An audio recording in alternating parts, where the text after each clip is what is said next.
Amin. Shalom. Shalom. Masih semangat? Amin. Harus ceria. Ya, kita umat pilihan Tuhan yang dipanggil oleh Tuhan. Ya, untuk apa? Untuk mengenali firman-Nya. Maka sekarang kita tutup ya.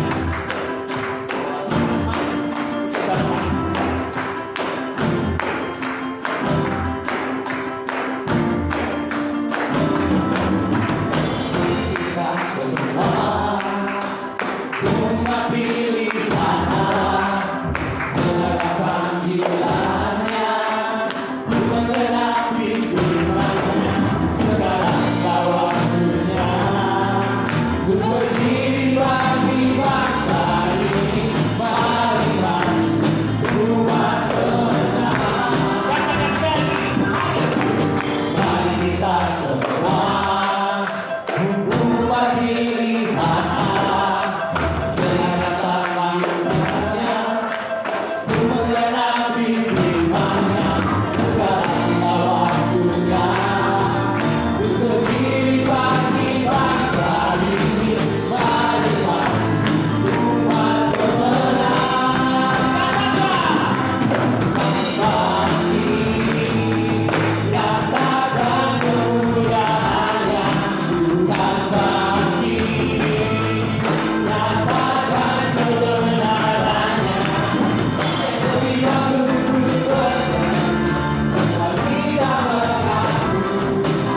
Haleluya. Kami ucap syukur Tuhan untuk pagi yang indah ini Tuhan, di mana kami Tuhan boleh merasakan hadirat nyata Tuhan dalam hidup kami. Yang bersama kelepasan Tuhan dalam pujian yang kami naikkan kepadamu. Dan biarlah Roh Kudus-Mu akan terus Tuhan beracara pada pagi hari ini. Bahkan kuasai pikiran kami, kuasai hati kami Tuhan, sehingga kami boleh layak Tuhan untuk mendengarkan firman-Mu. Firman yang akan mengubah hidup kami. Dan kami ini Tuhan, supaya Kau buka hati kami. Dan kami alaskan doa ini sepenuhnya di dalam nama Tuhan Yesus Kristus yang saya katakan amin. Baik, silakan duduk Bapak Ibu sekalian. Sungguh suatu kehormatan bagi saya ya, untuk bisa melayani lagi tempat ini, dan saya sangat mengucap syukur pada Pak Tim yang sudah beri kesempatan pada kami untuk memberikan firman Tuhan. Jadi pada pagi ini sesuai dengan tema yang diberikan adalah orang Kristen versus dengan murid ya. Mungkin saya tampilkan untuk LCD-nya. Ya. Pengikut versus murid. Ya. Yang pertama yang mau kita belajar pada pagi hari ini, apakah perbedaan antara pemuritan dan orang Kristen? Ya, yang pertama adalah pemuritan adalah perintah Tuhan, sedangkan menjadi orang Kristen itu adalah pilihan dari manusia. Kenapa saya bilang seperti itu? Karena firman Tuhan berkata, Yesus tidak pernah menggunakan istilah murid. Yesus pernah menggunakan istilah murid, tetapi tidak pernah menyebut orang Kristen. Jadi Yesus sama sekali tidak pernah menyebutkan bahwa pengikutnya itu sebagai orang Kristen, tetapi sebagai apa? Sebagai murid. Kita bisa lihat dalam Kisah 11 ayat 26, di Antiokhia lah murid-murid itu untuk pertama kalinya disebut Kristen. Jadi yang menyebut siapa? Tuhan? Para rasul? Enggak ya. Yang menyebut adalah orang-orang di sekitar mereka. Dan mereka menggunakan istilah Kristen itu sebagai penghinaan, yang artinya adalah milik Kristus. Tapi istilah itu digunakan oleh kalangan di luar gereja. Ya, padahal kalau kita lihat dalam Alkitab, seorang murid itu otomatis adalah orang Kristen, ya. Tetapi orang Kristen belum tentu menjadi murid. Ya, buktinya apa? Ya kita bisa lihat ketika Yesus mengajar. Ya, waktu itu dia beri makan 5.000 orang. Ya, kemudian ketika dia masuk ke Yerusalem, ada ribuan orang yang membutuhkan Yesus. Mungkin saat itu mereka mengikut Yesus. Tetapi pertanyaannya adalah, ketika Yesus disalib, mereka kemana? Ya, bahkan 12 rasul itu pun putar kaca nggak karuan. Hanya Rasul Yohanes yang setia menemani Yesus pada saat kematian. Ya inilah.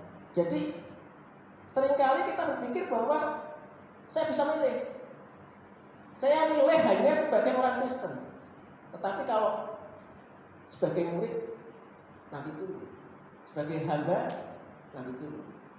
Yang penting saya absen ke gereja. Yang penting saya absen di Permata. Yang penting saya aktif di gereja. Tetapi jadi murid, nanti dulu. Ya inilah pengertian yang salah. Jadi Tuhan Yesus menyuruh kita bukan sebagai orang Kristen, ya, tetapi sebagai murid. Kemudian murid itu punya tugas dan misi ilahi. Sementara menjadi orang Kristen hanya sebagai status, ya, tanpa fungsi. Tanya, apa agamamu? Ya, di KTP Kristen. Pelayanan, ya pelayanan. Ke gereja, ke gereja. Tetapi dia nggak punya tugas atau acuh tak acuh ya. Tidak mau urusan dengan pelayanan di gereja secara mendalam. Yang penting saya hanya menjalankan tugas saya, jadwal saya. Jadi lebih kepada status. Tetapi Tuhan Yesus berkata, karena itu pergilah, jadikanlah semua bangsa muridku. Ya, semua bangsa itu artinya apa? Semua umat manusia. Tuhan Yesus tidak pernah berkata, jadikanlah semua bangsa orang Kristen. Tidak seperti itu. Jadi kita tidak cukup menjadi orang Kristen, tapi harus menjadi murid. Dan ajarlah mereka melakukan segala sesuatu yang telah kuperintahkan kepadamu, dan ketahuilah aku menyertai kamu sampai kepada akhir zaman. Ya. Jadi murid itu diberikan tugas, tetapi juga dijadikan apa?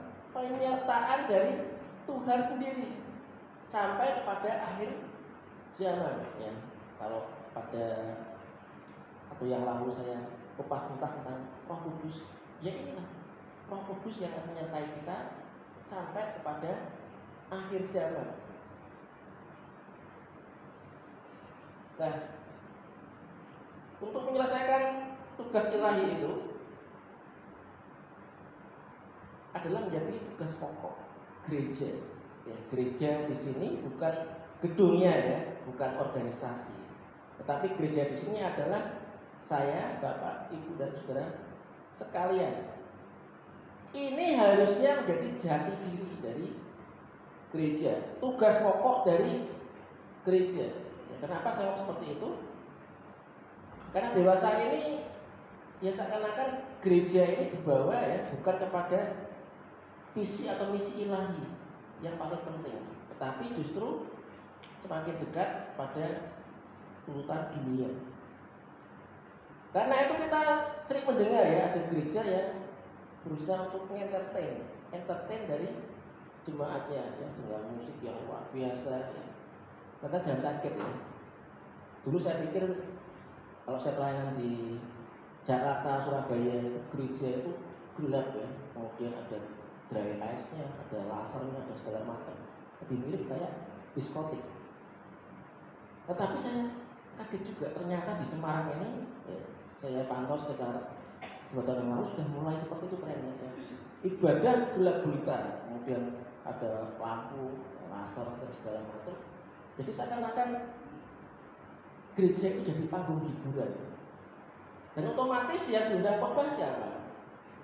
Motivator. Mungkin juga orang yang terlawak yang mirip pada stand up komedi seperti itu ya. Kemudian yang dikhotbahkan apa? Tentang penghiburan, tentang berkat dan lain-lain. Tetapi saya sangat appreciate ya dengan gereja yang masih memegang teguh visi ilahi. Jadi ya dipentingkan adalah firman. Kita ibadah dalam suasana yang terang seperti ini, yang dalam lampu untuk variasi, tapi bukan gelap gulita seperti itu. Nah, gereja harus kembali pada visinya. Tuhan mengatakan ini kepada murid-muridnya ya, termasuk 12 rasul itu. Pesannya apa? Jadikanlah semua bangsa muridku. Jadi mereka sebagai murid harus bisa memuridkan lagi. Ya. Kalau saya boleh kasih ilustrasi ya, misalnya, ya saya juga dosen juga, guru juga seperti itu. Jadi saya dulu belajar sampai kuliah. Kemudian ketika saya lulus, berarti saya harus jadi pengajar juga untuk bisa memberikan orang lain, ya, sehingga mereka bisa dipersiapkan dalam pelayanan. Jadi ini perintah, ya, bukan himbauan. Tahu ya bedanya himbauan dengan perintah. Kalau himbauan ya dilakukan, syukur, tidak ya juga tidak apa-apa. Ini adalah perintah. Jadi gereja yang sehat, gereja yang sesuai dengan Tuhan adalah bagaimana gereja itu bisa memuridkan. Bagaimana gereja itu bisa mengubah orang yang dulunya tidak kenal Yesus menjadi percaya Yesus, yang dulunya ngerti pelayanan jadi tahu tentang pelayanan. Bahkan ya Kalau bisa dari jemaat itu nantinya akan menjadi hamba Tuhan, jadi perintis jemaat, ya. Jadi guru agama, jadi petugas misi dan lain-lain. Mungkin jadi WL yang dirapi Tuhan luar biasa. Itulah fungsi dari gereja, ya. Kemarin bulan yang lalu saya khotbah di sini, saya sempat ngobrol dengan beberapa orang dan saya sangat bersyukur ya di gereja ini luar biasa. Dari sekolah minggu bisa sampai jadi pemain musik, sampai jadi WL. Ini adalah suatu hal yang luar biasa. Jadi jangan berpikir bahwa kita ini gereja yang gagal karena apa? Wah, jemaatnya nggak bertumbuh. Gitu-gitu aja tuh. Kita kan jemaat gampang ya. Kita tinggal bayar orang untuk main musik yang bagus, orang yang pintar nyanyi, kemudian suasana panggung yang meriah, orang terhibur, kita panggil pembicara ya, yang hebat-hebat. Sekarang ada uang, ya. Sekali ibadah kita modal 10 juta, 5 juta. Itu kurang kan datang. Wah, enak tidak di sana, suasananya luar biasa. Tetapi ketika mereka semua pergi dari sini, jemaatnya nggak bertumbuh. Oh, saya di gereja sana datang ya sampai nangis-nangis, ya, sampai pelepasan dan lain-lain. Sudah begitu pulang, ada masalah lagi, bergumul lagi. Wah, saya pun dicas lagi ke gereja, datang ke gereja itu. Kapan dewasanya? Bukan itu misi gereja. Misi gereja adalah ketika orang yang punya masalah itu tiba-tiba dia bisa bertumbuh, dia bisa menjadi kuat, bahkan dia bisa menjadi orang yang menguatkan orang lain, dia menjadi orang yang memuridkan orang lain. Itulah gereja yang sehat. Jangan kita mau dibelokkan ya dengan wah ini gereja ini nggak maju. Jangan seperti itu. Karena kita berpegang pada firman Tuhan. Ya. Sebelum ini saya pernah pelayanan di sebuah gereja, ya, di mana saya disuruh megang kaum youth. Dan saya punya cara yang unik ya ketika saya membalakan dalam waktu seperti itu. Saya suruh mereka sayang satu-satu ya tentang kehidupannya. Dan saya kaget. Ternyata anak sekarang itu luar biasa jahatnya ya. Jadi mereka kayak kejahatan dan segala macam. Ada perkara dengan orang tua, dengan keluarga, narkoba dan seterusnya. Ya, bahkan saya pernah datang retreat ya. Mereka itu apa yang mereka bawa? Ya tadi narkoba, miras dan sebagainya. Tetapi saya berpikir bahwa ini tugas gereja, tugas dari saya untuk bisa mengubah mereka. Lalu apa? Saya suruh mereka tulis secara kertas. Kamu semua percaya Yesus? Ya, saya percaya. Kamu percaya Yesus bisa mengubah hidupmu? Ya, saya percaya. Tulis dalam secara kertas apa yang kamu lakukan dalam hidupmu, dalam pelayananmu, dalam keluargamu. Dan setiap minggu ya, saya isi mereka dengan firman, saya ajari mereka tentang kebenaran. Dan luar biasa. Sudah sampai 2 tahun Bapak Ibu Saudara, hidup mereka dipulihkan, hidup mereka diubahkan. Dari yang ekonominya pas-pasan ya, ini sebagai buruh pabrik, tetapi saya motivasi terus jadi pengusaha yang luar biasa ya. Dia bisa beli rumah ya, bisa beli properti yang bagus-bagus. Itu semua karena kemurahan Tuhan. Bahkan dia yang dulunya nggak bisa pelayanan ya, dia harus di kertas itu. Simpel aja. Saya akan jadi WL. Nah ini saya lihat agak susah ya, karena suaranya itu ya agak-agak fals gitu. Tetapi saya percaya di dalam nama Tuhan Yesus ya, pasti akan berubah. Dan saat ini pemuda itu menjadi WL yang diandalkan di gereja ini. Pada waktu dikasih jadwal pertama ya wajar lah. Kadang-kadang ada yang meleset seperti ini ya. Kalau Pak Tim itu kan penyanyi ya, pasti tahu ya.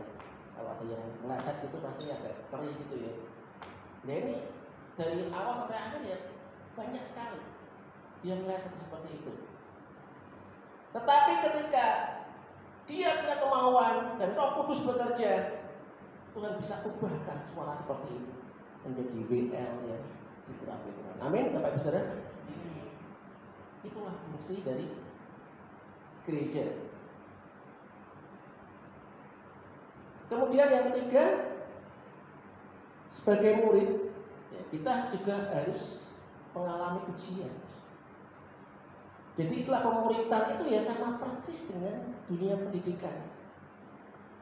Ada tes, ada ujian, ada praktek. Seperti itulah pemuridan dalam kehidupan Kristen. Di dalam Yakobus 1 ayat 3 dikatakan, sebab kamu tahu bahwa ujian terhadap imanmu itu menghasilkan ketekunan. Dengan ujian itu kita menjadi tekun. Iman kita akan bertumbuh. Nah, ini agak susah sebagai murid. Dan kadangkala kita sudah niat ya pengen ikut Yesus, pengen jadi murid yang baik. Tetapi saat kita mengalami pencobaan yang luar biasa, banyak yang jatuh, banyak yang kecewa, banyak yang kepahitan dengan Tuhan. Nah, apa saja bentuk pencobaan sebagai murid? Dan ternyata kita bisa melihat dari pribadi Yesus. Yesus ketika dia mau masuk pelayanan, dia dibawa roh kepada guru. Roh ini adalah Allah Bapa ya. Dan Roh Kudus membawa Yesus kepada guru. Jadi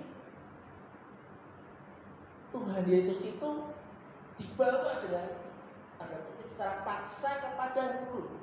Sebagai murid kadang-kadang kita dibawa paksa oleh Tuhan kepada guru, kepada guru masalah, pada guru pencobaan. Mau tidak mau, suka nggak suka, sebagai murid kita harus siap untuk diuji. Dan setelah berpuasa 40 hari dan 40 malam, akhirnya laparlah Yesus. Lalu datanglah si pencoba itu dan berkata kepadanya, jika engkau anak Allah, perintahkanlah supaya batu-batu ini menjadi roti. Tetapi Yesus menjawab, ada tertulis manusia hidup bukan dari roti saja, tapi dari setiap firman yang keluar dari mulut Allah.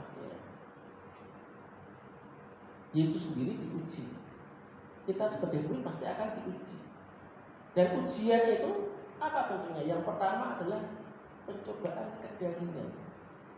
Jadi Yesus setelah berpuasa 40 hari 40 malam, secara manusia dia menjadi lapar. Ya. Jadi Yesus itu meskipun dia Allah, tetapi mengambil rupa sebagai manusia. Jadi dia bisa merasakan lapar, haus, sakit dan sebagainya. Nah, saat itu iblis sang pencoba mencobai dia. Jika engkau anak Allah, perintahkanlah supaya batu-batu ini menjadi roti. Hal yang pertama adalah kedagingan, kerakusan. Saya mau tanya, Yesus bisa nggak ubah batu menjadi roti? Pasti bisa, karena dia bisa mengubah roti mengubah air menjadi anggur. Dia bisa memberi makan 5.000 orang ya, dengan 5 roti dan 2 ikan. Jadi kalau coba ditantang seperti ini adalah suatu hal yang mudah bagi Yesus. Dan itu kira-kira sesuai nggak dengan keinginan kemanusiaan dari Yesus? Oh, saya lapar, saya ubah menjadi roti kan nggak masalah, biar saya bisa makan. Tapi masalahnya bukan itu. Masalahnya hal mengubah batu menjadi roti itu apakah benar keinginannya Tuhan atau keinginannya manusia, atau bahkan keinginan dari sang pencoba atau iblis. Atau dengan bahasa sederhananya,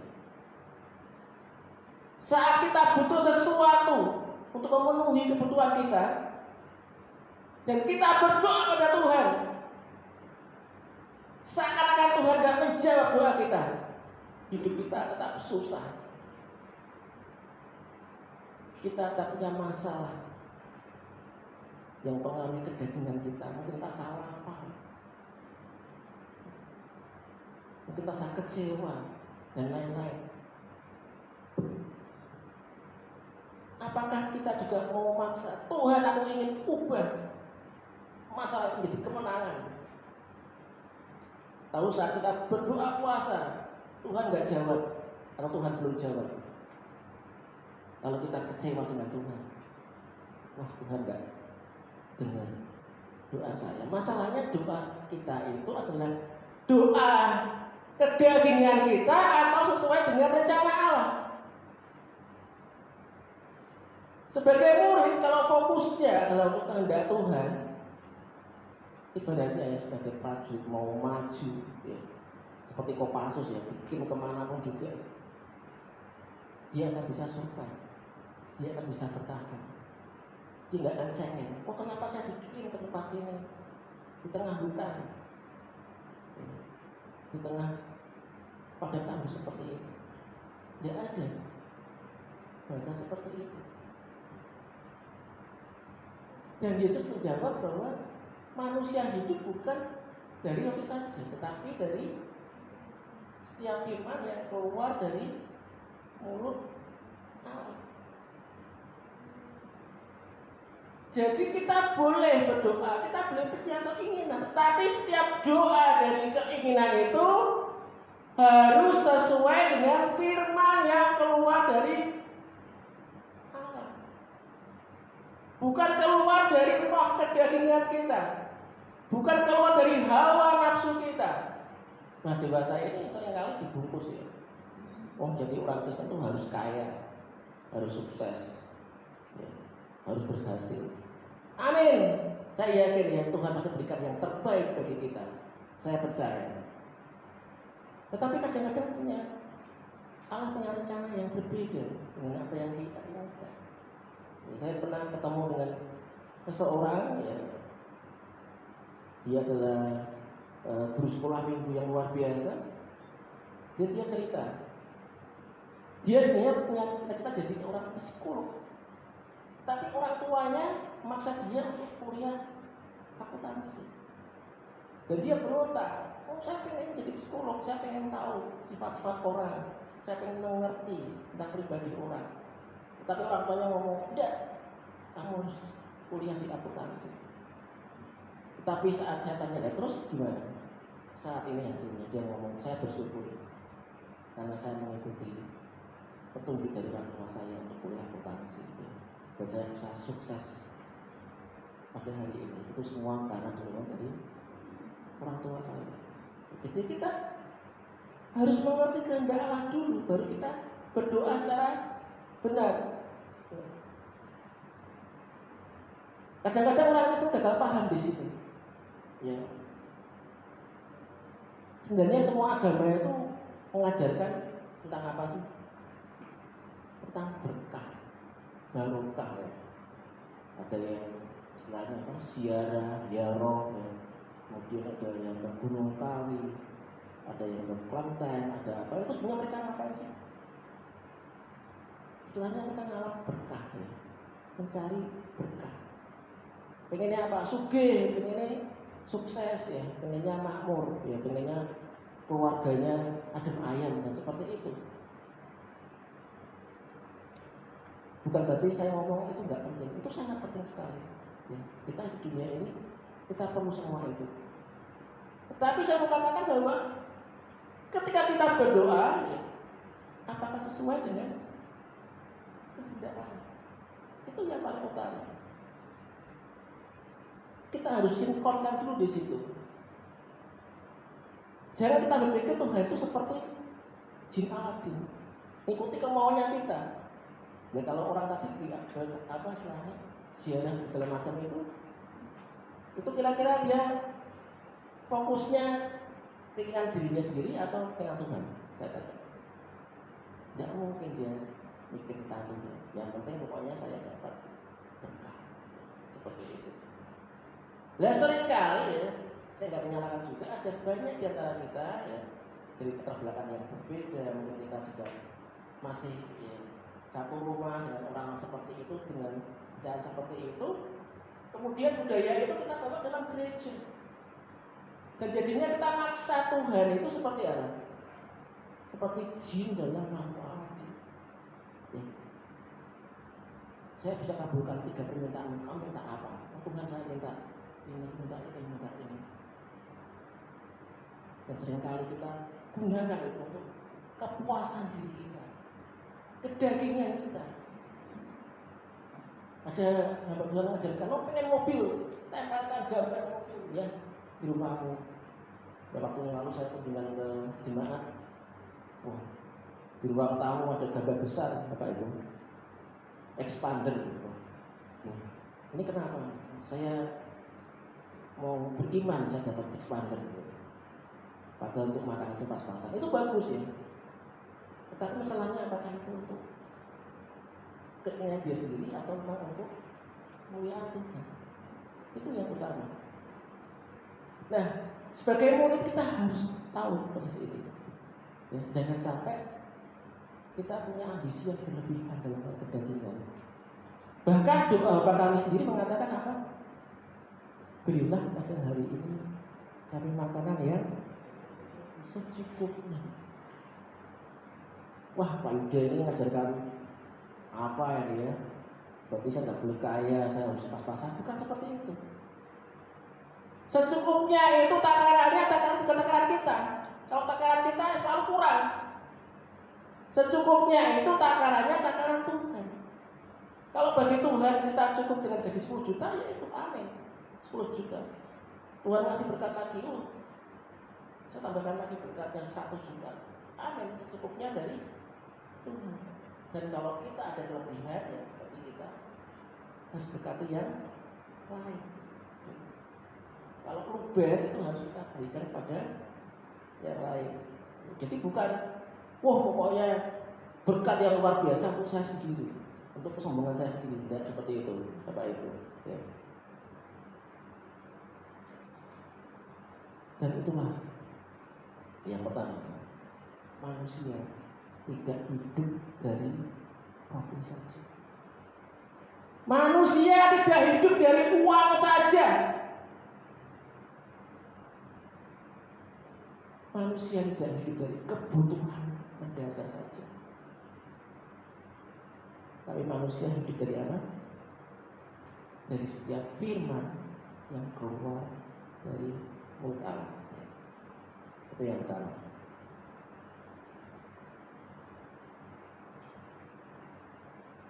Kemudian yang kedua adalah pencobaan kesombongan. Kemudian iblis membawanya ke kota suci dan menempatkan dia di hubungan baik Allah. Lalu berkata kepadanya, jika engkau anak Allah, jatuhkanlah dirimu ke bawah. Sebab ada tertulis mengenai engkau, ia akan memerintahkan malaikat-malaikatnya dan mereka akan menantang engkau di atas tangannya, supaya kakimu jangan terantuk kepada batu. Yesus berkata kepadanya, ada pula tertulis, janganlah engkau mencobai Tuhan Allahmu. Ya, sebelumnya saya mengutip ya teori dari Abraham Maslow, ya, seorang psikolog, ya, di mana dia membagi kebutuhan manusia itu ya, dari yang paling dasar, ya, makan, minum, ya, istirahat, ya, kemudian untuk kembang biak dan seterusnya. Nah, makin ke atas, ternyata manusia itu juga butuh penghargaan dari orang lain, butuh juga kehormatan dan apresiasi. Nah, jadi ketika kita lulus ujian yang pertama, ya, ketika kita merasa bahwa oh kita cukup kok, saya nggak rakus kok, saya bisa menjaga rohani saya, ya, saya bisa menjaga kedagingan saya. Ya sebagai murid kita harus siap dalam ujian yang kedua, yaitu ujian kesombongan, di mana iblis membawa Yesus ya naik hubungan baik Allah, kemudian justru jatuh ke bawah. Iblis ngomong, Nanti akan ada malaikat-malaikat ya yang akan menopang kamu supaya kakimu jangan terangkut pada batu. Jadi ujian yang kedua adalah ujian sensasi, menunjukkan, oh saya ini hebat, saya ini luar biasa, saya layak mendapat apresiasi, saya layak mendapat pujian dan seterusnya. Atau sederhananya adalah dosa kesombongan, ya. Yang artinya suka meninggikan diri, merasa dirinya paling hebat. Ya pernah ada ilustrasi tentang Aso Petrus ya. Kok Tuhan ngomong tentang ayam jago berkokok sampai 3 kali? Kenapa kok nggak binatang yang lain? Kenapa kok ayam jago? Penjabat ini berkata karena apa? Karena Petrus itu sok jago, sok hebat, sok paling pintar, sok paling benar. Dan itulah yang harus kita hindari sebagai seorang murid. Itu adalah sifat sombong yang sangat tidak menyenangkan hati Tuhan. Ya, kalau kita lihat dosa pertama di alam semesta ini ya, bukan dosa Adam makan buah ya. Enggak ya. Mungkin jutaan tahun sebelumnya ada dosa yang lain, yaitu dosa kejatuhan iblis atau Lucifer. Di mana saat itu dia adalah sebagai seorang pemimpin pujian.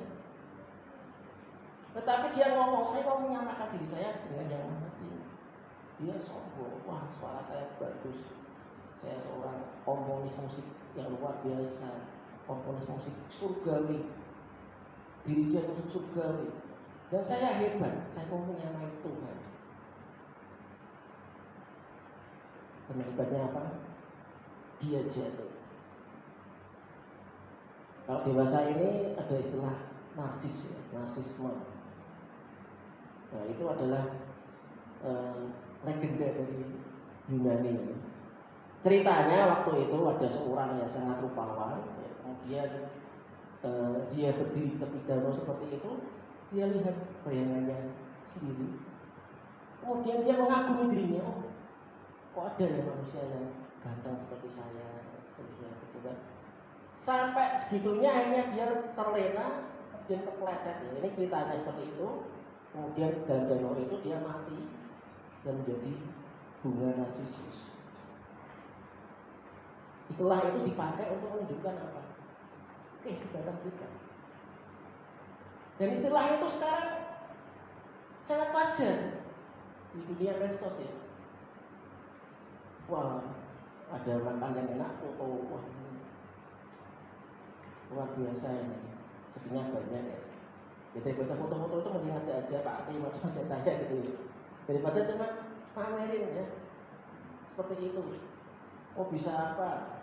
Foto. Kemudian dia merasa, oh saya baru perawatan wajah dan seterusnya, foto ya. Dan saya lihat juga di TV seperti itu. Orang diajarkan untuk hedonisme ya. Untuk memamerkan dirinya sendiri. Nah bukan berarti saya ngomong, oh saya nggak boleh seperti itu, enggak ya. Itu penting untuk pergaulan kita, untuk kehidupan sosial kita. Tetapi saya mau tanya ya, apakah ketika kita berusaha untuk ngomong ke semua orang, oh saya ini hebat, saya ini ganteng, saya ini kaya, saya ini sukses, apakah itu membuat Anda merasa bahagia? Nah, kalau sehari saja saya nggak pamer di medsos, kok saya rasanya gimana gitu? Dan seringkali orang yang dipamerkan itu belum tentu sesuai dengan kenyataan. Ya, saya lihat ada beberapa ya video yang humor seperti itu, kayak naik pesawat gitu kan, padahal cuma dari jendela dan seterusnya. Ya. Tetapi itu semua dipaksakan demi apa? Demi gengsi. Yesus bisa saja seperti itu, ya. Orang dia bisa naik ke surga terangkat seperti itu kok. Kalau cuma terjun gini, dia nggak mati, hal yang gampang. Tetapi itu bukan kehendak Tuhan, itu kehendak kesombongan manusia, pamer, oh, saya hebat, saya bisa, saya pintar. Dan kalau kita masih seperti itu, kita belum layak sebagai seorang murid. Kita belum layak ya untuk menjadi murid yang baik di hadapan Tuhan. Dulu kira-kira 15 tahun yang lalu, ketika saya mulai bekerja, ada teman saya, ya teman sepermainan gitu di kampung gitu kan, main ke rumah. Dan saya tahu ya dia cuma pengangguran ya, kerjanya nggak jelas gitu ya, cuma ikut orang ada sambutan. Nah, sementara waktu itu saya sudah kerja di sebuah perusahaan yang cukup besar. Jadi dalam pembicaraan itu saya berusaha, ya pokoknya saya ini sudah punya kedudukan, ya, punya gaji seperti itu. Ya sedikit pamer lah, itu saya masih muda. Karena apa? Karena saya pikir, cara saya ini nggak selevel. Habis itu dia datang juga ini lagi, minta utang lagi ya, utang tambah saya rendahkan seperti itu. Dan saya nggak ngeh ya, saya nggak sadar. Ternyata ibu saya, mama saya itu mendengarkan dari balik itu. Dan baru tahu, ketika teman itu pulang dengan saya ngasih utangan seperti itu, saya kaget. Begitu saya buka pintu dan masuk ke ruang tamu, karena kita ngomongin literasi, itu mama saya tanpa ketika langsung maki saya. Saya nggak suka kamu tuh sombong. Saya nggak suka orang seperti kamu. Lebih baik jadi orang itu merendah, biarpun kamu sukses dan kamu punya banyak uang, merendah saja. Kamu usah ngomong seperti itu, gak ada gunanya.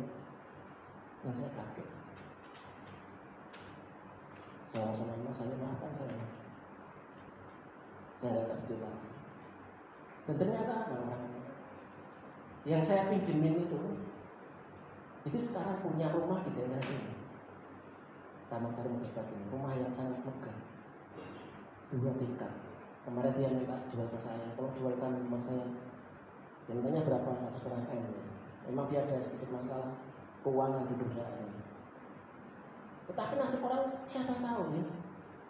Kenapa kita harus sombong dengan orang lain? Karena kita nggak ngerti ya. Berkat Tuhan itu bisa langsung mengubah nasib seseorang. Nah, kita sebagai murid harus menjadi orang yang rendah hati, bukan rendah diri ya. Beda antara rendah hati dan rendah diri. Rendah diri itu merasa dirinya saya nggak bisa apa-apa. Disuruh WL misalnya, saya nggak bisa. Disuruh pelayan apa, saya nggak bisa. Itu rendah diri. Tapi kalau rendah hati itu meskipun dia bisa, dia melakukan, oh ya, tapi saya masih harus banyak belajar. Ya kalau ada yang lebih pintar yang lainnya, silahkan yang lain aja. Itulah bagaimana kita bisa mengatasi perubahan ini dengan cara seperti itu. Kita rendah hati. Ya karena apa?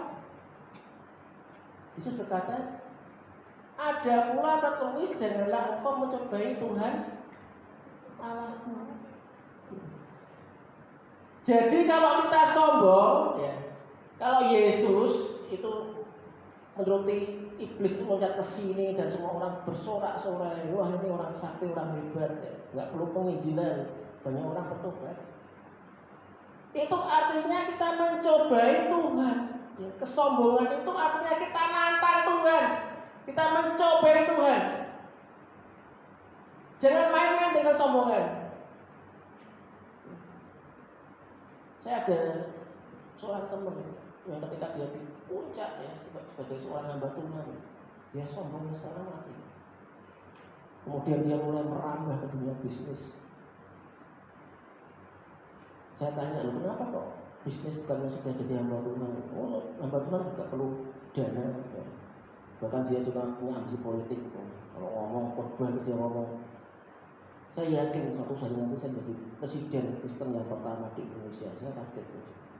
Orang biasanya seperti itu.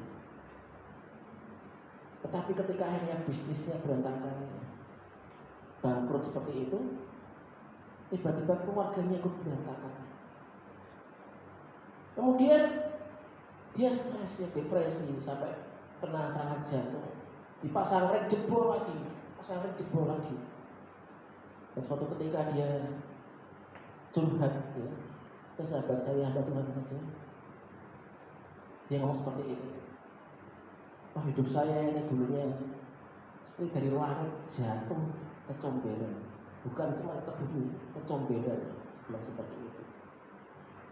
Jadi kalau Tuhan itu mau menghancurkan orang itu hal yang gampang. Nah, inilah kita sebagai murid, hati-hati ya dengan kesombongan. Kemudian yang ketiga adalah pencobaan kekuasaan.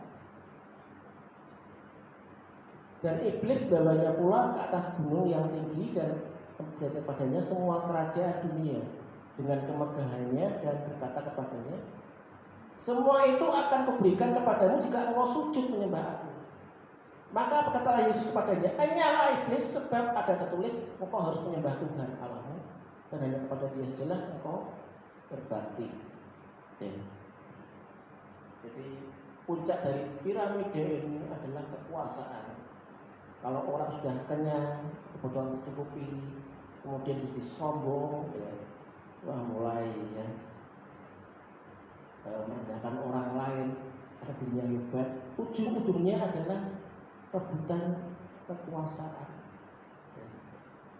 Jadi orang rebutan kekuasaan itu awalnya dari kesombongan dulu. Nah, iblis bawa Yesus, tunjukkan ini semua kerajaan, kemegahannya. Luar biasa sekali. Siapa yang tidak mau kekuasaan? Kalau orang punya kekuasaan, otomatis kekayaan, ketenaran, semuanya akan mengikutinya. Dan Hawa sendiri, dia jatuh dalam dosa bukan semata-mata karena pengen makan buah, ya. Tetapi dia diiringi oleh iblis. Kalau engkau makan buah itu, engkau akan sama seperti Allah, punya kekuasaan seperti Allah. Dan seringkali ya, kekuasaan itu bisa mengubah sifat seseorang. Saul yang dulunya pahlawan yang perkasa, ya, ketika dia jadi raja, punya kuasa, dia dengar, oh ada Daud ya, yang kayaknya mau jadi raja juga. Padahal Daud itu adalah mantunya sendiri, dikejar, mau dibunuh oleh Saul. Dia berubah, dia takut kekuasaannya akan digerogoti. Kemudian ketika Daud ya, dia jadi raja, dia berkuasa, ternyata sama penyakitnya. Dia sok kuasa. Oh saya pengen istrinya orang, oh saya bisa manipulasi supaya suaminya mati di medan pertempuran. Kemudian setelah suaminya mati, dia nikahi istri orang, dia adalah pembunuh sekaligus pesinah. Itu semua dari apa? Dari rencana kekuasaan. Kalau Daud masih jadi gembala, kira-kira dia seperti itu enggak? Enggak mungkin. Oh saya raja, oh saya pengen istrinya orang, gampang. Seperti Ahab, oh saya pengen tebur anggurnya Nabot, mau enggak bantu saya? Oh, saya enggak mau, dia takut istrinya Isabel. Oh gampang, enggak dulu saja, selesai. Kamu kan raja. Ya, seringkali kita menyalahgunakan kekuasaan itu untuk kepentingan kita sendiri. Nah, di dalam kita melayani juga kadang-kadang seperti itu ya. Ada unsur kekuasaan, kesombongan seperti itu. Nah, bagaimana mengatasinya? Tuhan berkata, sebab ada tertulis, engkau harus menyembah Tuhan Allahmu dan hanya kepada Dia saja engkau berbakti. Ya. Cobaan dan kekuasaan itu gampang resepnya, yaitu fokus kepada Tuhan.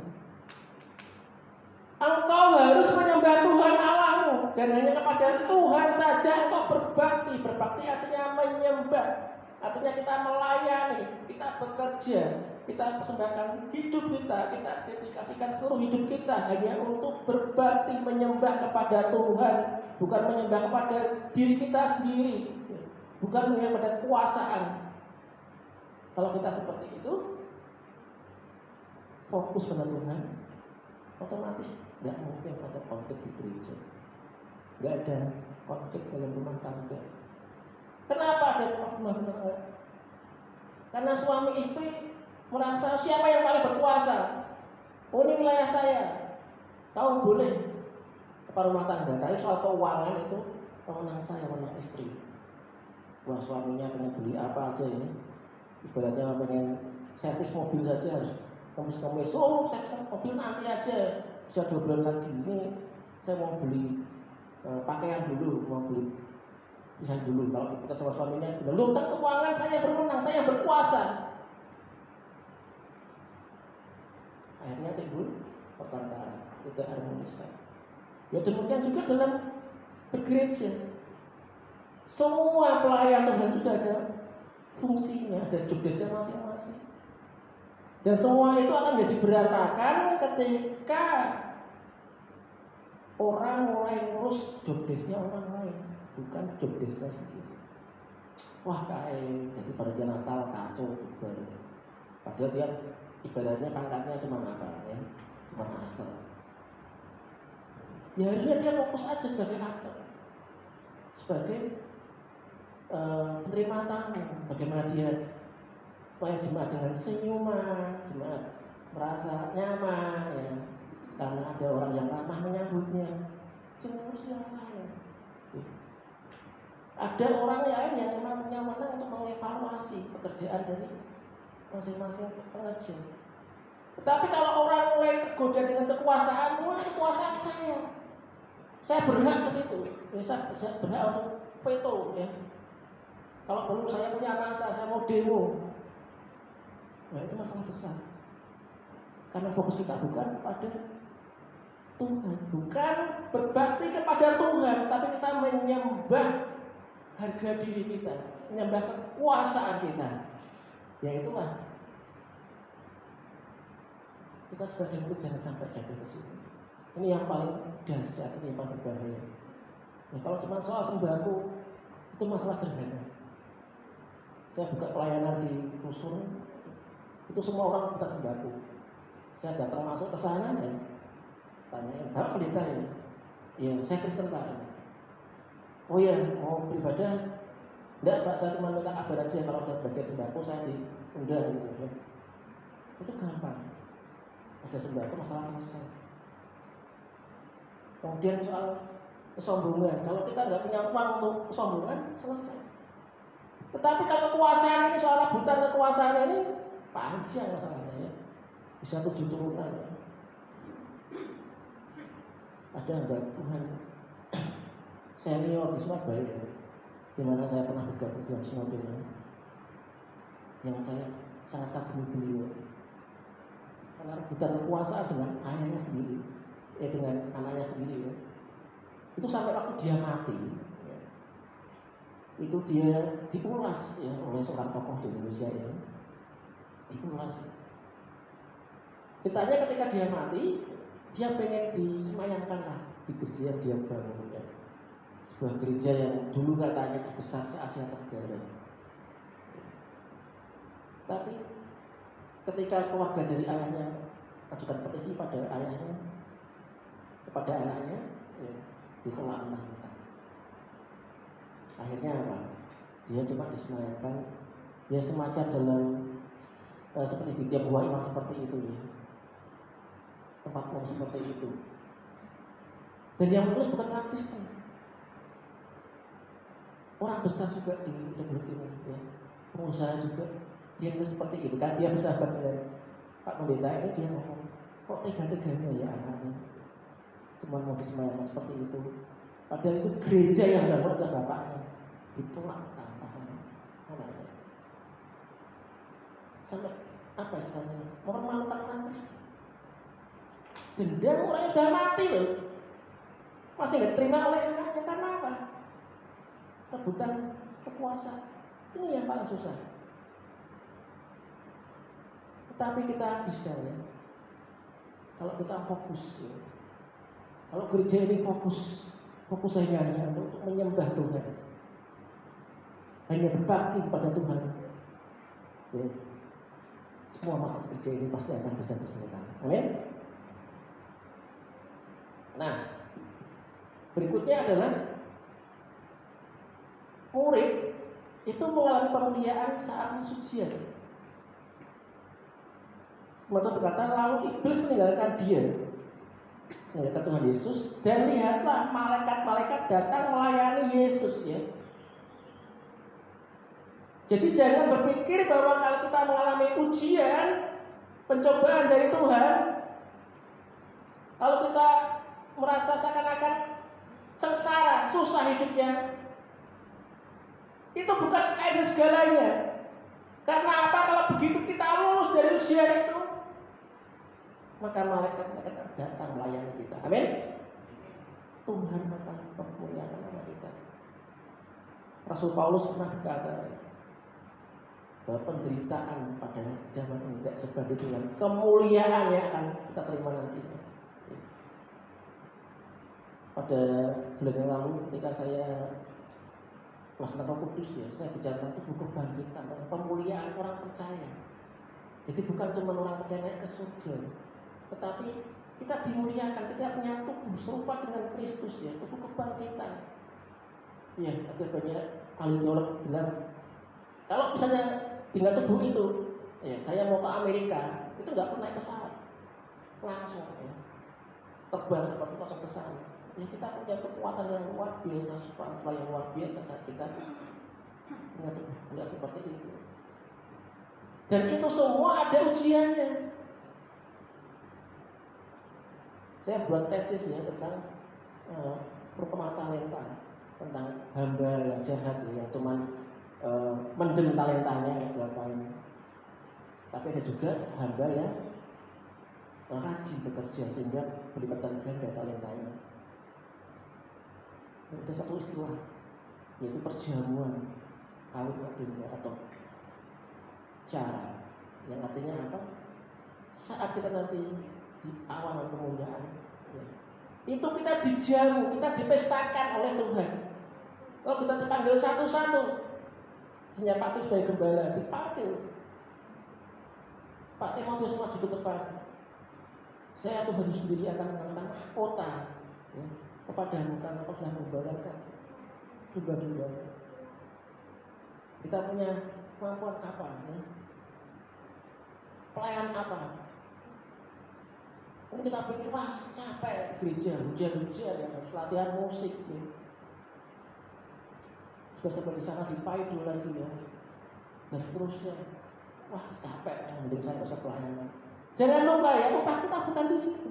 Nantinya kita akan dapat pengalaman yang luar biasa.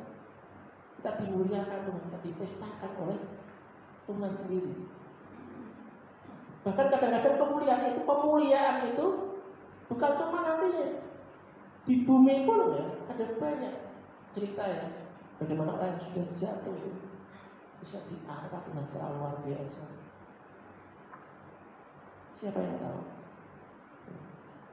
Saya punya teman hamba Tuhan, tetapi kehidupannya seperti orang pastor seperti ini.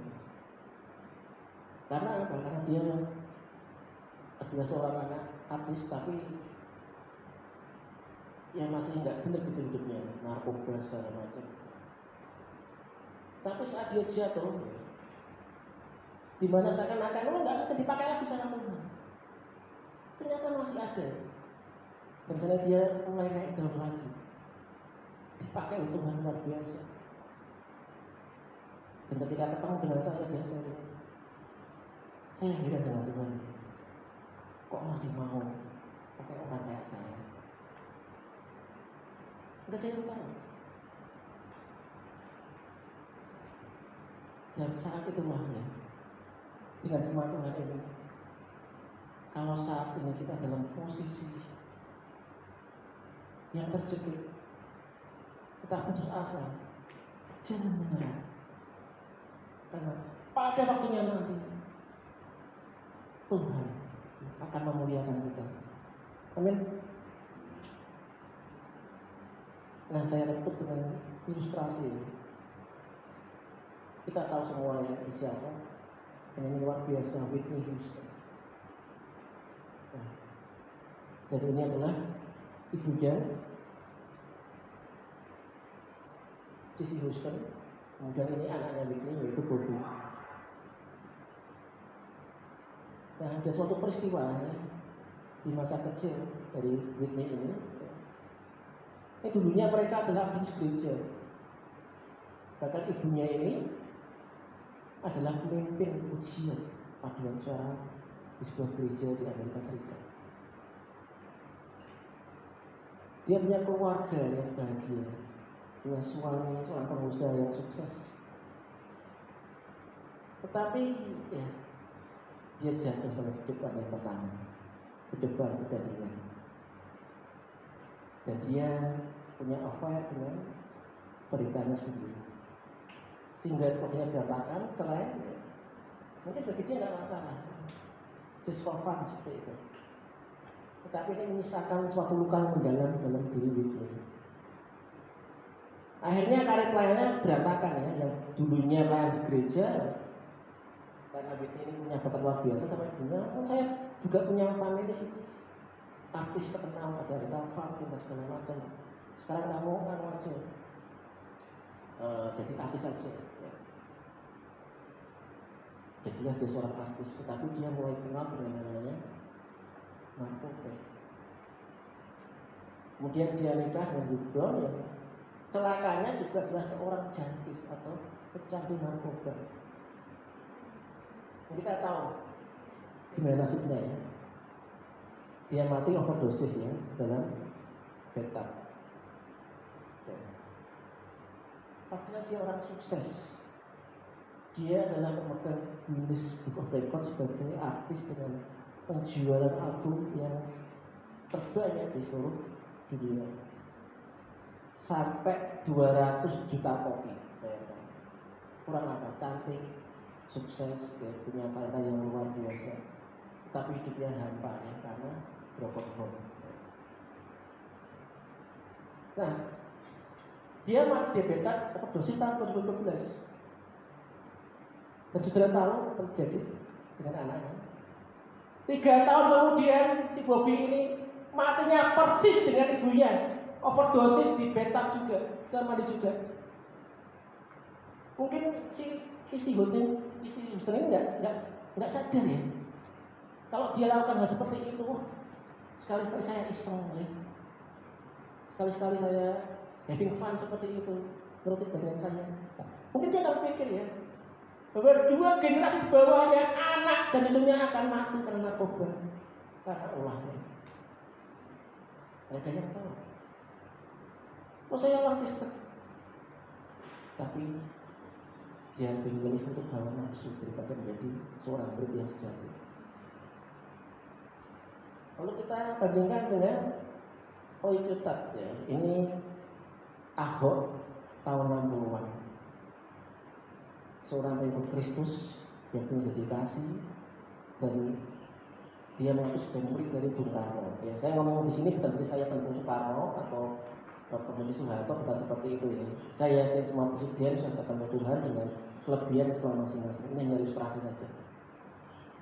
Nah, ketika pecah G30 PKI pada waktu itu, ya, Bapak Soeharto mulai memegang tampuk kekuasaan, dan dia adalah menteri kepercayaan dari Pak Karno, dari Bung Karno. Dipanggil, saya baca di omongannya, dipanggil sama Pak Harto. Pak Ojotat, kamu mau ikut saya atau mau ikut Pak Karno? Kira-kira kalau Bapak Ibu seperti itu gimana? Itu Pak Harto itu yang megang kuasa, dia tentara, dia punya gede. Tentang seperti itu. Dia panggil semua menterinya, dan buktinya ada Malik ikut Pak Harto, Fralceda ikut Pak Harto, saya mau ikut Pak Harto. Tetapi orang ini luar biasa, dia ngomong sampai detik ini Bung Karno adalah presiden yang sah, jadi saya ikut Bung Karno. Pak Harto marah sekali. Dia ngomong kayak gitu. Meskipun Bung Karno presidenmu, Kalau Bung Karno nyuruh kamu nyemplung sumur, apakah kamu mau ikut? Tinggal kita berani dia ngomong seperti itu. Kalaupun Bung Karno nyuruh saya nyemplung sumur, saya akan nyemplung sumur. Tetapi saya yakin bahwa Bung Karno tidak akan pernah nyuruh saya nyemplung sumur. Soeharto sangat marah sekali. Dia penjara, kita ini disiksa bisa-bisa bertahun-tahun. Dan akhirnya dia bebas. Dia menjadi seorang pengacara yang membela orang-orang tertindas pada masa Orde Baru. Kalau kita lihat kenapa orang ini mau menggadaikan kekuasaan? Dia seorang menteri. Bukankah ada Malik saja hijrah dari Putut Soeharto? Mereka hidup enak, jadi tokoh masyarakat, bahkan ada Malik di Wapres. Kenapa dia masih mengikuti orang yang kalah seperti Bung Karno? Bahkan dia rela menyakiti hati Pak Harto seperti itu. Karena dia adalah murid yang sejati dari Bung Karno, dan dia tidak mau mengkhianati. Dia tidak mau menggadaikan kesetiaannya dengan kenikmatan, dengan isi perut, dengan kesombongan, dan dengan kekuasaan. Tetapi dia menjadi seorang murid yang sejati. Dan saya pada pagi ini mau tantang pada Bapak sekalian. Kita mau menjadi orang seperti Kisi Houston atau seperti pejabat. Mau jadi orang Kristen yang biasa saja, yang mengikuti kedagingan kita, yang mengikuti kesombongan kita, yang menjadi kekuasaan, atau menjadi orang Kristen sejati, menjadi hamba Tuhan yang rendah hati, yang hanya fokus pada visi-visi dari Tuhan Yesus. Amin. Kita akan musikan lagu Mau Cinta Yesus, saudara.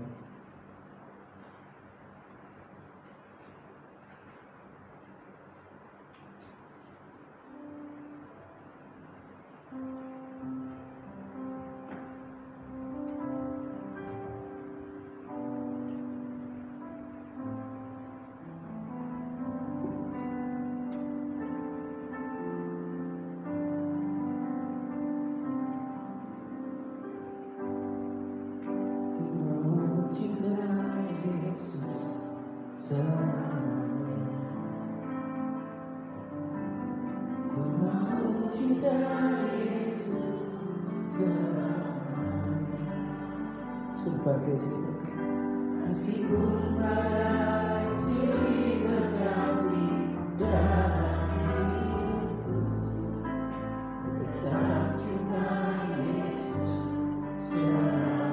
Katakan aku mau cinta Yesus selamanya. Saya sebut Bapak Ibu dalam berdiri.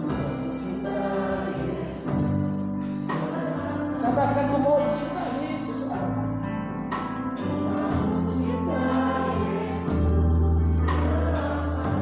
Badai silih berganti dalam hidup.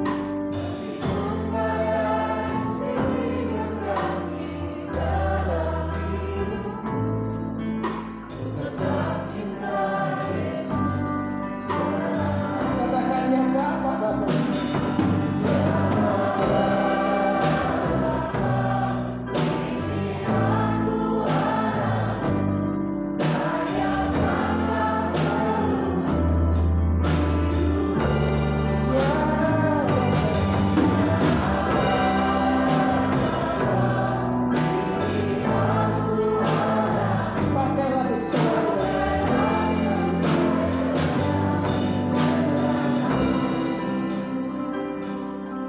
Katakan ku mau cinta Yesus.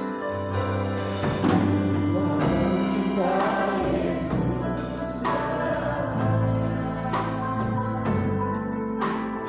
Mau cinta Yesus. Meskipun badai silih berganti, meskipun badai silih berganti, ku tetap cinta Yesus. Katakan mau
pakailah sesuai dengan rencanamu.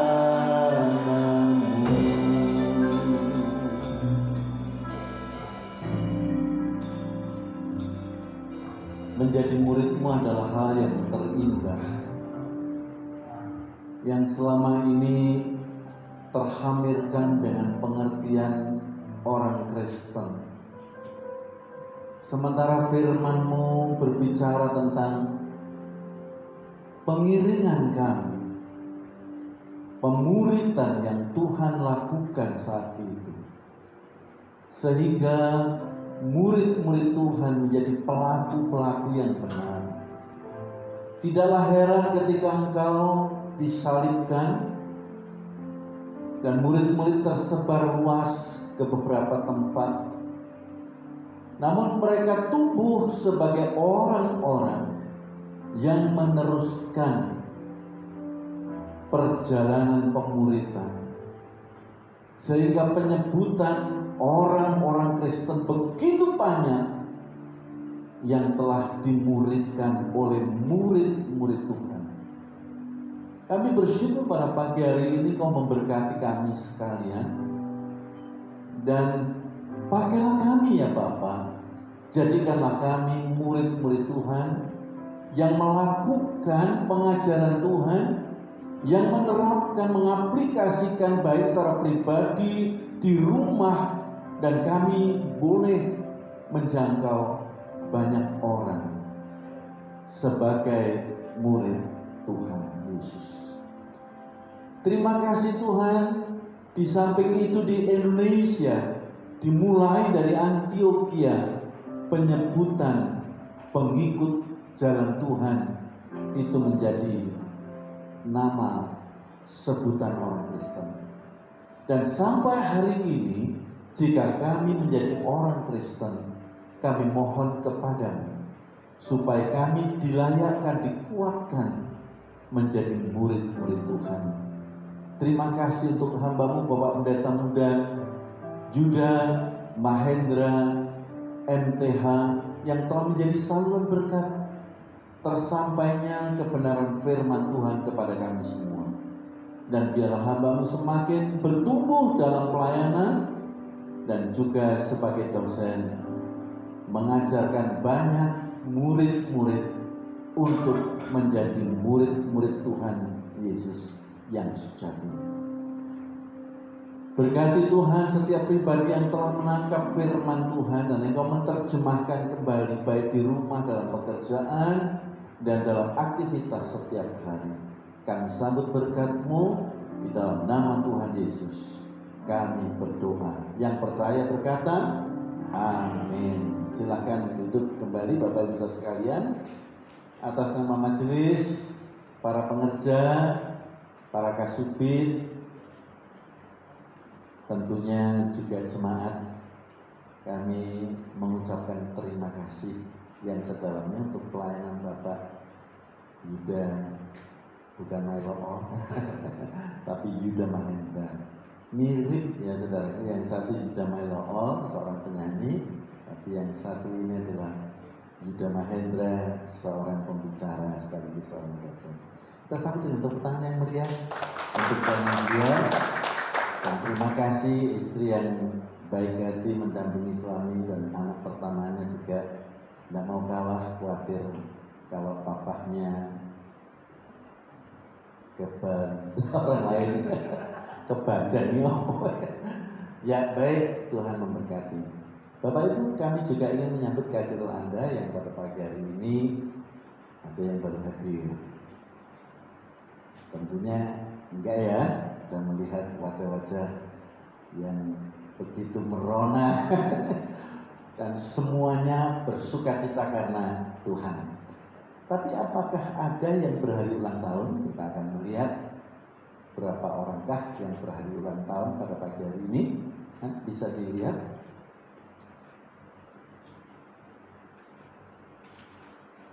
Wah, ini yang ulang tahun luar biasa, ada 4 ya.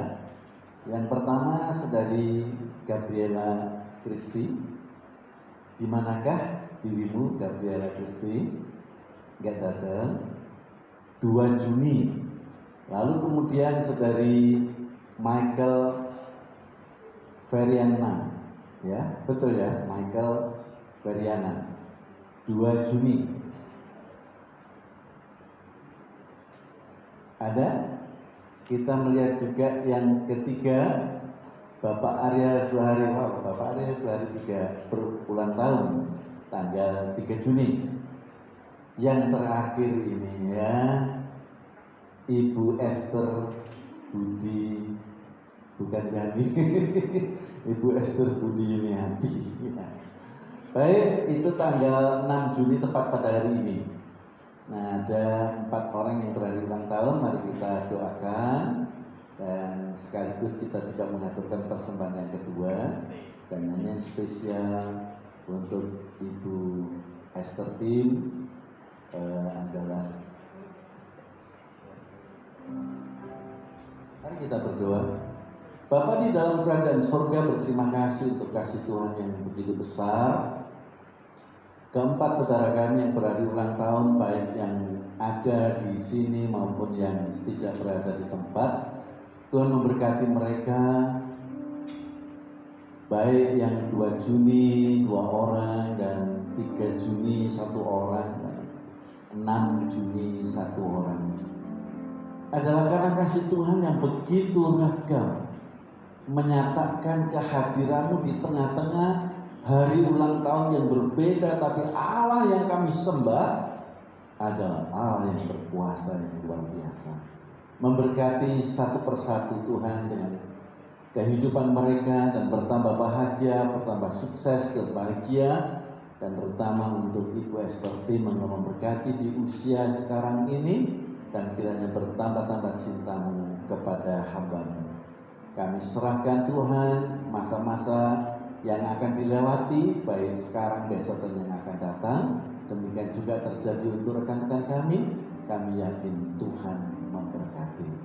Kami juga menghaturkan persembahan kami yang kedua, kuduskanlah, supaya kami dapat merasakan bahwa menghaturkan persembahan adalah bukan sesuatu yang tidak penting, tetapi komunikasi kami kepadamu sebagai rasa syukur kami melalui persembahan ini. Terimalah ya Bapa persembahan yang dapat kami haturkan kepadamu, dan di dalam nama Tuhan Yesus kami berdoa. Amin.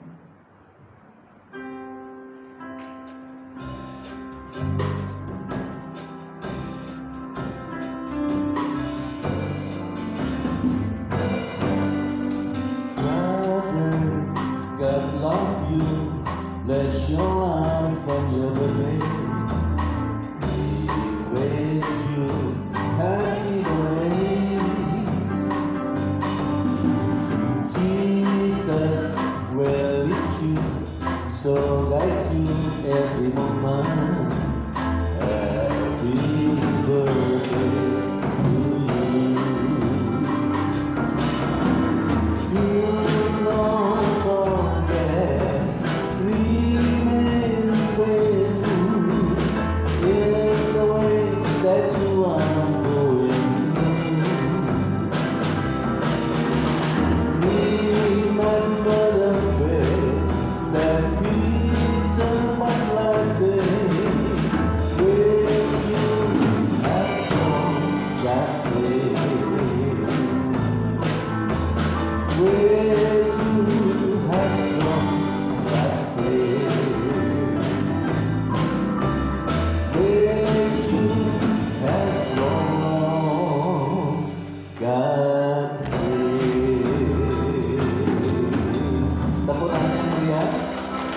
Namun kami ingin memanggil Ibu Esther Tim sejenak, bisa meninggalkan tempat duduk, supaya orang tahu namanya Esther Tim itu yang mana.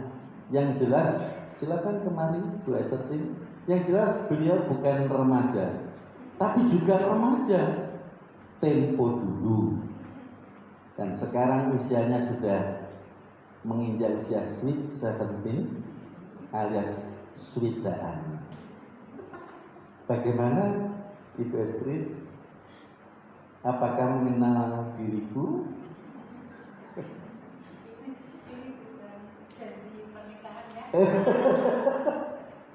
Ya, jadi selagi saya mendampingi beliau ini, suka dukanya luar biasa. Dan sekarang kalau boleh tampil cantik ini, saya loh yang mempercantik dirimu.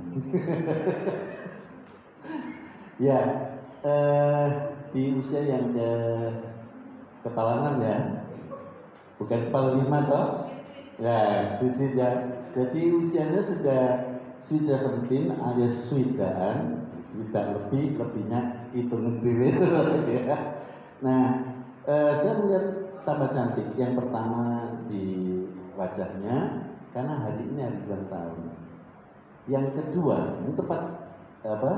Tanggal 6 ya, Mang. Lalu yang kedua bertepatan dengan hari ulang tahun beliau ini, juga hari ulang tahun pernikahan anak kami. Ini sudah satu windu pernikahan mereka dan sekarang tidak ada di tempat ini. Begitu, boleh saya mencium dirimu? Boleh. Tak buka isi ya. Semua tutup mata dan buka telinga.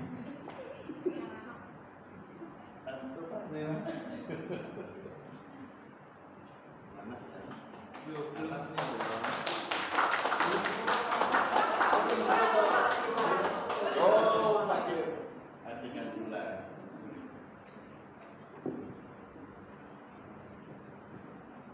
Sudah dihitungi.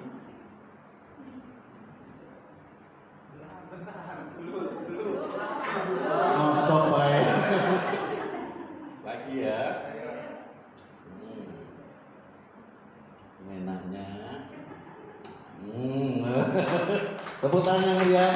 Selamat sayang. God bless you. Silakan bisa duduk.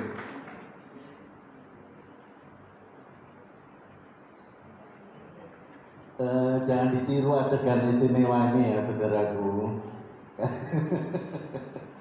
Kalau mungkin nanti saudara berhari ulang tahun, nanti yang paling istimewa itu adalah kecupan kudus ya. Dari kecupan kudus ya kayak gitu cipika-cipiki. Nah ini memang penting untuk kita sekalian. Jangan lupa pasangan kita itu Tuhan sudah temukan kita bersama.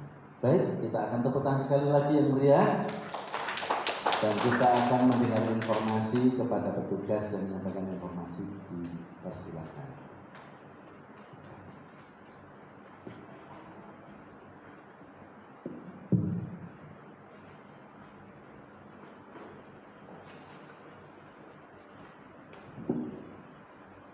Shalom Bapak Ibu Saudara-saudari jemaat yang dikasihi oleh Tuhan. Sebentar saya akan menyampaikan sedikit informasi kegiatan gereja kita selama sepekan ke depan. Yang pertama ada dari Permata yang akan diadakan pada hari Selasa tanggal 8 Juni pada waktu 7 malam bertempat di gereja. Bagi Bapak Ibu Saudara yang dapat menghadirinya silakan menghadirinya. Lalu yang selanjutnya ada dari Persekutuan pagi yang akan diadakan setiap hari Selasa dan Jumat setengah 6 pagi bertempat di gereja. Lalu tambahan informasi yang belum termuat dalam warta, ada informasi persembahan. Untuk minggu lalu persembahan pertama berjumlah 477.000, persembahan kedua 136.000 dan persembahan perpuluhan dari ENS dan NN sebesar 110.000 dan 900.000. Untuk jemaat yang mengetahui kesalahan pengetikan atau kesalahan penjumlahan dapat menghubungi Ibu Diaken kita langsung. Lalu untuk informasi jadwal pelayan pada minggu depan, pembicara oleh Bapak Sujopoli, pendamping oleh Pendeta Timotius Arsuroso, pengumuman oleh Bapak Yoga, worship Bapak Beni dan singers oleh Saudara Sensen dan Bapak Sudin, musik oleh Bapak Stephen, Saudara Dani, Saudara Tio, dan Bapak Dinos. Asas dan kolektan oleh Ibu Sri Rahayu dan Ibu Estetin, tamborin dan flap oleh Saudari Afri dan Cynthia, tas Ibu Saudara Yosan, dan seragam hitam. Terima kasih. Sekian pengumuman dari saya. Saya kembalikan.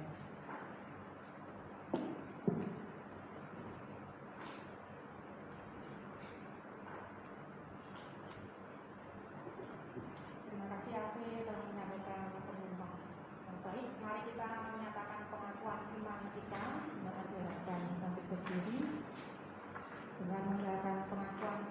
Mazmur.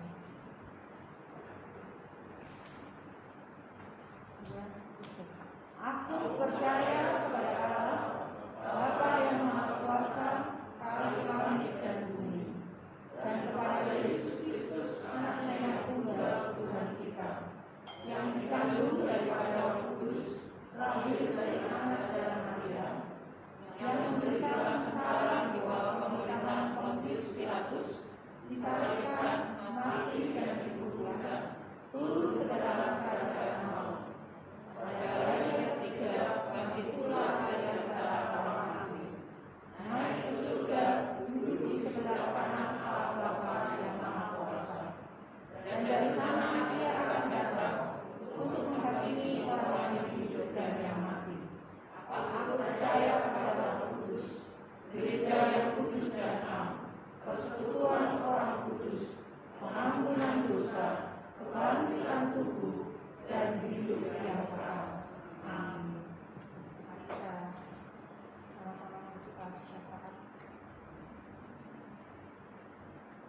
Tuhan Allah Bapa kami yang bertahta dengan kerajaan surga yang mulia.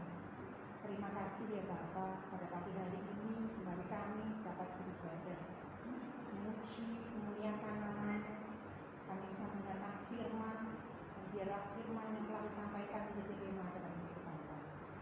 Tuhan, pada pagi hari ini kami juga mengucap syukur untuk kasih anugerah Tuhan bagi kehidupan kami.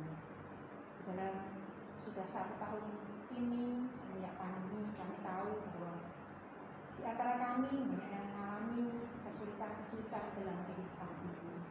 Kami mampukan kami ya Bapa untuk mampu mengucapkan syukur senantiasa, karena itu akan menyebabkan hati. Tuhan, kami ucap syukur, terima kasih untuk kemenangan-kemenangan yang telah Tuhan berikan kepada kami, dan juga untuk kemenangan-kemenangan yang akan Tuhan sediakan bagi kami. Mengucap syukur untuk setiap keberhasilan yang telah Tuhan berikan kepada kami, dan juga berterima kasih untuk keberhasilan-keberhasilan di masa mendatang. Kami juga mengucap syukur untuk talenta yang telah Tuhan berikan kepada kami. Maka mampukan kami untuk mengembangkan talenta yang kami miliki. Dan biarlah semua yang telah Tuhan berikan kepada kami membuat kami tidak menjadi tinggi hati, tidak membuat kami menjadi sombong, tapi biarlah apa yang telah Tuhan berikan, Tuhan percayakan kepada kami, semua hanya untuk kemuliaan nama-Mu saja. Bapa, kami juga berdoa untuk para pemimpin di negara kami ini, bahwa saat ini bukanlah masa yang mudah, di mana Indonesia saat ini memasuki resesi ekonomi. Tuhan berkati para pemimpin yang ada, dari Bapak Presiden Jokowi beserta jajarannya. Biarlah Tuhan berikan hikmat yang daripada-Mu, sehingga dalam menuntaskan, memberikan kebijakan-kebijakan, sanggup memulihkan segala sektor yang ada, terutama Sri Mulyani dalam menggodok rencana, rancangan teks amnesti yang ada. Kiranya Tuhan juga memberkati beliau. Untuk Menteri Kesehatan juga Tuhan berkati beliau dalam menghadapi masa yang tidak mudah ini. Kemudian juga untuk para dokter, tenaga medis yang ada, Tuhan berikan kekuatan yang daripada-Mu. Maka kami juga berdoa untuk para majelis tempat ini, para diaken tempat ini, para pekerja tempat ini, jemaat di tempat ini. Berikan kami keseharian dalam melayani-Mu ya Bapa.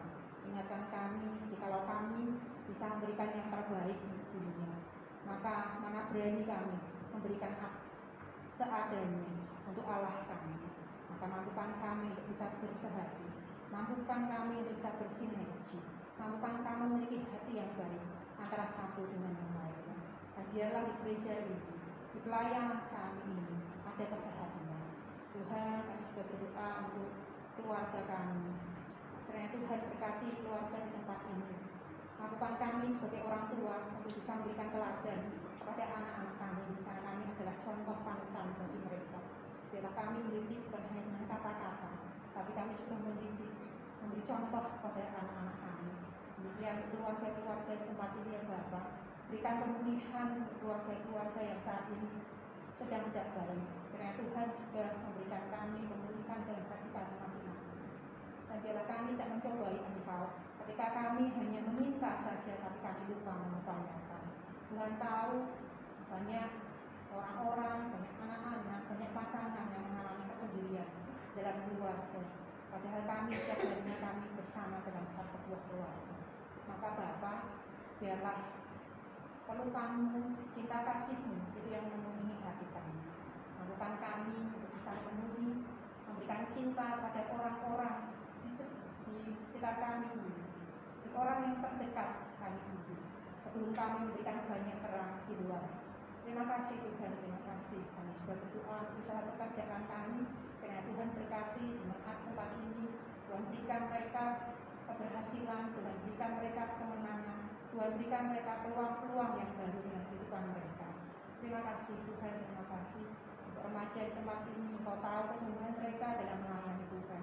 Dan jikalau ada beberapa dari anak-anak remaja ini telah memasuki gerbang dalam mencari pekerjaan, karena Tuhan memberikan pekerjaan yang sungguh baik, yang berguna di masa depan mereka. Terima kasih Bapak, terima kasih. Ampunilah segala dosa kami dan pelanggaran kami. Dalam satu nama Tuhan kami Yesus Kristus kami alaskan. Amin.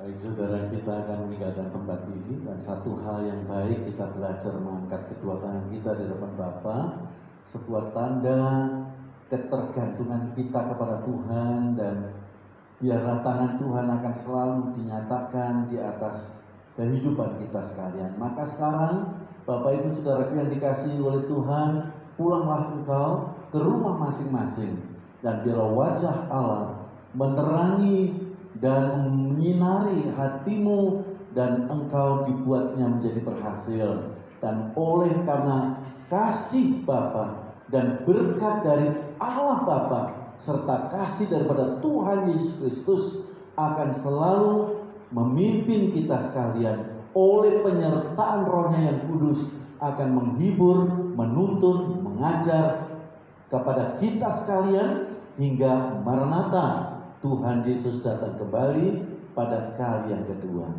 Haleluya. Amin.